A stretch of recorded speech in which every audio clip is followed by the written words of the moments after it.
এগুলো আজকে মেনু রয়েছে কিন্তু আলু ভাজা রয়েছে, ডাল, আর রয়েছে কচি পাঁঠার মাংস একদম রসিয়ে কষিয়ে। ফার্স্টে একটু আলু ভাজা দিয়ে খাওয়া দাওয়া যাক।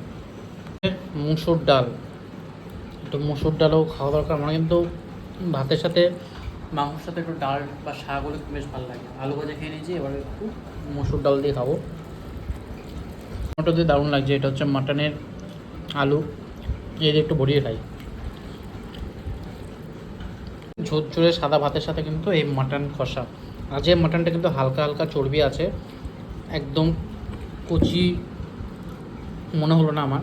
কারণ কি, কখনো আমি যখন নিই দোকান থেকে তখন কিন্তু এরকম চর্বি থাকে না, আজকে কিন্তু চর্বি দেখতে পাচ্ছি।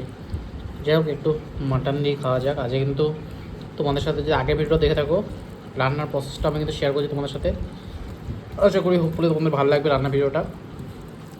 যাই হোক, একটু খেয়ে দেখা যাক ঠিকঠাক হয়েছে কি হয়নি। আমার তো এই কল্যাণীর মাটনটা জাস্ট অসাধারণ লাগে, তাই যতবারই এখানে আসি ততবারই কিন্তু এখান থেকেই নিই মাটন, আর এখানকার মাটনই খাই। দারুণ। আমার জন্য বিরিয়ানি খাচ্ছে, আর মাটনের এই পিসটা দেখো, একদম চর্বিওয়ালা পিস।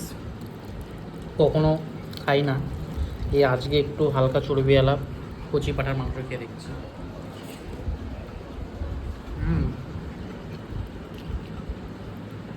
দেখো, একটু ছিঁড়ে খাই।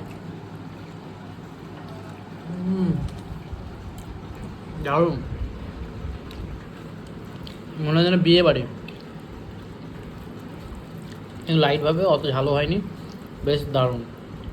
এটা মানে বেটার হতো, তো চর্বিটা পুরো একদম থলথলে হয়ে যেত। মাটনের চর্বি খেতে ভালো লাগে, দারুণ টেস্টও লাগে ভাতের সাথে। জাস্ট অল্প করে একটু ভাত দিয়ে খেয়ে দেখি, মানে ওই ঘিয়ের ফ্লেভারটা আরও বেশি দারুণ লাগছে।